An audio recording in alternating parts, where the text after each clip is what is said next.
Paula ketemu sama Vicky ini pasti nggak ada yang kebetulan. Perempuan-perempuan muda yang ada trauma dengan bapak itu baiknya jangan lari mencari cinta dari laki-laki muda lainnya. Cobalah untuk sembuhkan diri kalian dulu, kuatkan diri kalian dulu. Karena ketika when you are broken, you will attract another broken people. Ketika kita belum beresin diri kita, kita akan menarik orang-orang yang broken juga. Itu banyak saya terjadi. Dan semakin kamu mencari cinta di luar dirimu, kamu akan lebih banyak lagi menarik cinta yang salah.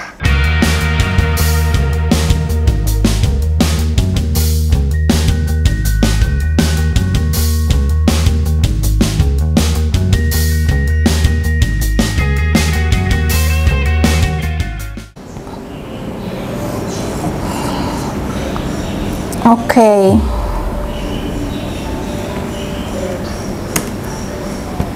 Nah, wow, sampai dia juga menarik banyak pedofil. Ini aku curiganya orang tuanya adalah salah satu pelaku pedofil. Jadi ketika dia menolak dia nggak menolak, maksudnya ketika dia menghadapi orang tua yang seperti itu dan akhirnya dia menarik orang-orang yang pedofil di sekeliling dia, itu biasanya hal tersebut tuh ada di orang tuanya. Jadi banyak sekali orang-orang yang sudah berumur dan dia bilang dia benci sekali sama orang-orang yang berumur 50, 60 atau 60, 70 tadi ya. Karena banyak yang suka menggoda dia gitu. Kita tonton dulu ya. Tuh, aku sering banget dapat pelecehan seksual dalam 1 bulan. Ini perlu disadari juga ya, kadang-kadang anak yang seperti ini tuh kita nggak bisa bilang ini ada intergenerational trauma. Jadi entah kenapa anak-anak yang biasanya mengalami seperti ini kadang-kadang orang tuanya dulu begitu. Nah, tapi lagi-lagi Tuhan tuh tidak pernah membuat kita sebagai korban. Jadi kalau Paula ini, yang aku dapat adalah Tuhan tuh mau dia sekuat ini gitu. Nah, sekarang Paula masih di sini. Jadi Tuhan memang kasih cobaan ini, cobaan itu, cobaan ini, cobaan itu supaya akhirnya Paula tuh bisa segini kuatnya. Lagi-lagi kita pakai kesadaran Tuhan bahwa kenapa ya sampai Tuhan ngasih Paula hidup yang seperti ini. Umur 14 tahun sudah sering dapat pelecehan seksual dari om-om dan bahkan bapak-bapak yang umurnya sudah lanjut gitu. Ini pasti ada father complex sih biasanya. Kita lanjut lagi ya.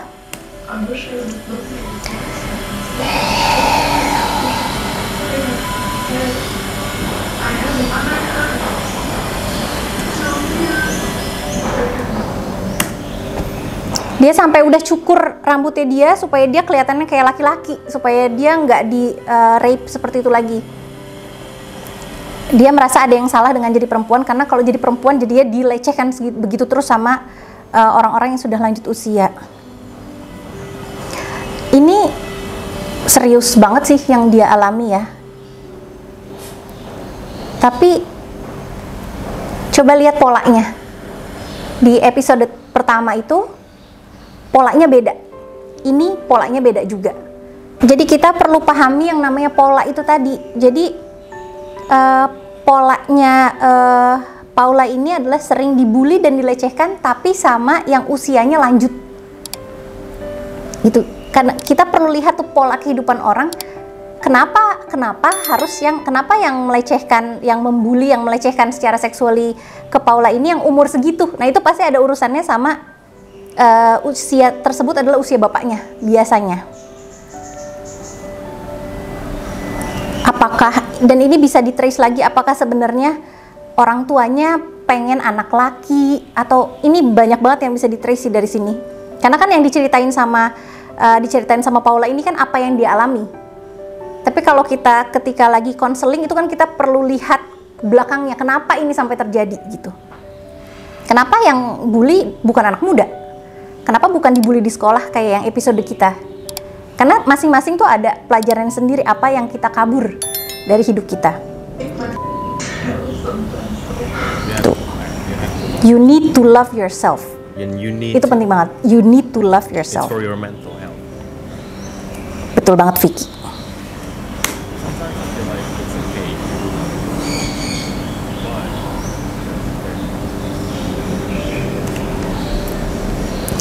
Nah, ini ada yang perlu di highlight, bahwa kalau bukan kita yang sayang sama diri kita sendiri, siapa lagi? Emang akhirnya ada orang-orang yang diberikan cobaan sama Tuhan, orang tuanya bahkan tidak bisa diharapkan untuk mencintai kita. Di saat itulah kita harus mencintai diri kita sendiri. Gimana caranya supaya tidak hilang arah? Ya ingat punya Tuhan, bahwa di atas orang tua masih ada Tuhan.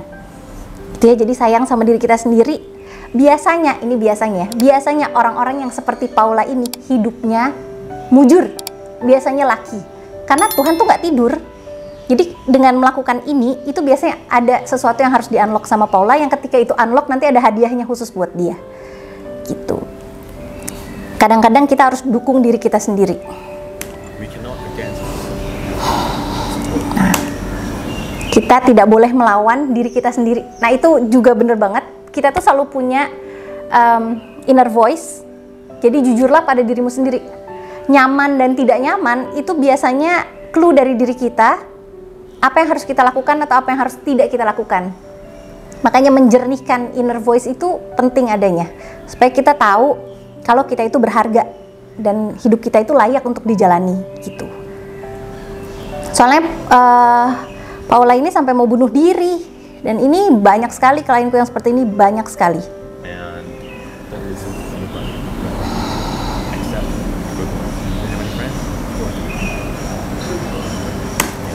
Oke. Alhamdulillahnya Paula punya 2 sahabat. Itu yang kita dapetin di sini yang nggak didapetin di episode 1 kemarin. Ya, episode 1 kemarin dia nggak punya teman sama sekali. Kan pertanyaannya kalau kita mau banding-bandingkan, kenapa dong dia punya 2 teman? Kenapa yang satu nggak punya teman sama sekali? Karena setiap perjalanan orang itu unik, meskipun kita bisa lihat polanya. Oh wait, you told me that you paid for it.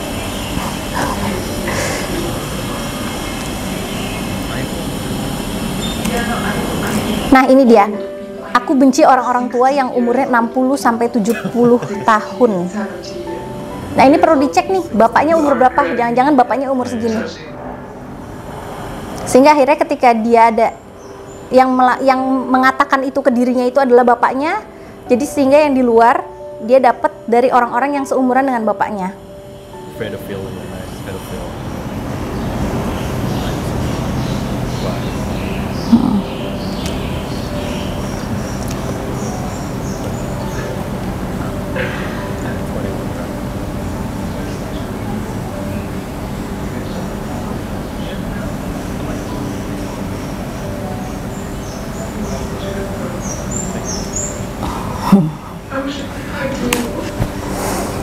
Jadi ya akhirnya happily ever after loh, bukan ya. Jadi intinya terakhirnya memang ditutup sama Vicky dengan membesarkan hatinya Paula, and that's so sweet. Setiap orang sebenarnya butuh a good listener di hidupnya. Kadang-kadang ketika sedang konseling pun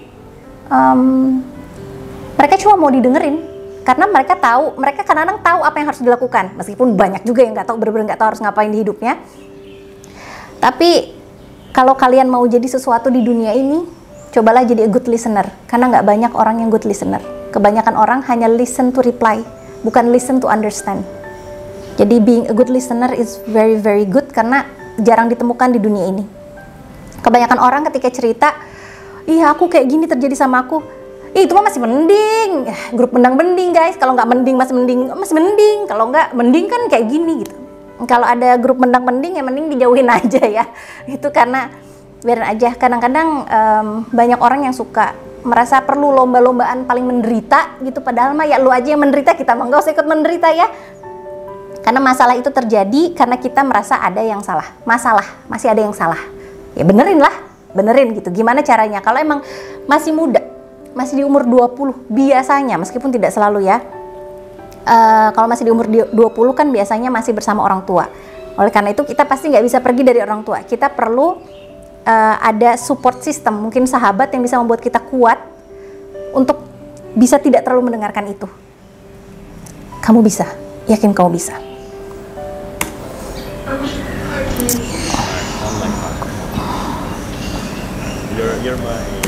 Nah, untung ini jauh ya. Karena jauh jadinya ada peluk-peluk online gitu. Tapi coba kalau di kehidupan dekat, coba kalau di depan mata ada yang semanis ini, nanti dari peluk-peluk online aja terjadi yang lain yang akhirnya lelaki-lelaki bermulut manis yang ternyata ingin sesuatu dari kamu gitu. Jadi perlu agak aware kalian-kalian, klien-klienku terutama yang perempuan-perempuan muda yang ada trauma dengan bapak, itu baiknya jangan lari mencari cinta dari laki-laki muda lainnya. Jadi cobalah untuk sembuhkan diri kalian dulu, kuatkan diri kalian dulu, karena ketika when you are broken, you will attract another broken people.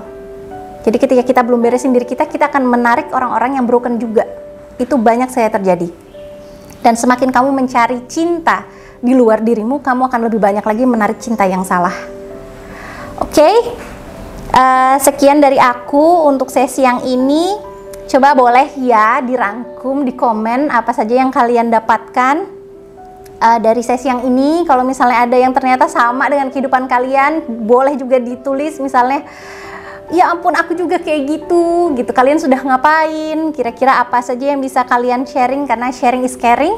Gak ada yang lebih menderita dari satu sama lain ketika kita masih terus ada di victim mentality, merasa kita ada korban, kita tuh gak bisa naik. Tapi ketika kita berusaha untuk melihat dengan sisi yang berbeda, kenapa ya Tuhan ngasih ini di hidupku, Tuhan mau aku belajar apa, di saat itulah kalian bangun, di saat itulah kalian naik kelas. Jadi coba pahami kenapa permasalahan hidup bisa terjadi di hidup kalian. Ketika kalian bisa pahami, oh ternyata Tuhan ngasih aku cobaan ini karena aku harus kuat. Oh ternyata Tuhan ngasih aku cobaan ini supaya aku tuh bisa lebih memfilter apa yang aku dengarkan. Oh ternyata Tuhan memberikan aku ini karena aku tuh kurang sayang sama diriku sendiri. Ketika kalian paham pelajarannya, biasanya kalian bisa breaking patternnya itu, sehingga kalian bisa lebih sehat dalam menjalani kehidupan, kalian bisa lebih ringan dan tidak mengharapkan orang lain untuk memvalidasi kalian atau memberikan kalian kata-kata yang kalian harap dari orang lain.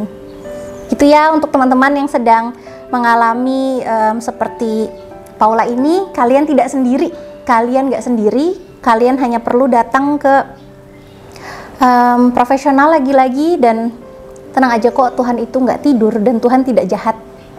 Tiba-tiba kalian akan dipertemukan dengan seseorang yang akhirnya bisa membesarkan hati kalian. Seperti Paula ketemu sama Vicky ini, pasti nggak ada yang kebetulan. Kita nggak pernah tahu omongan Vicky yang sesingkat ini, sesingkat omongan ini ternyata bisa bermanfaat untuk kehidupan Paula ke depannya.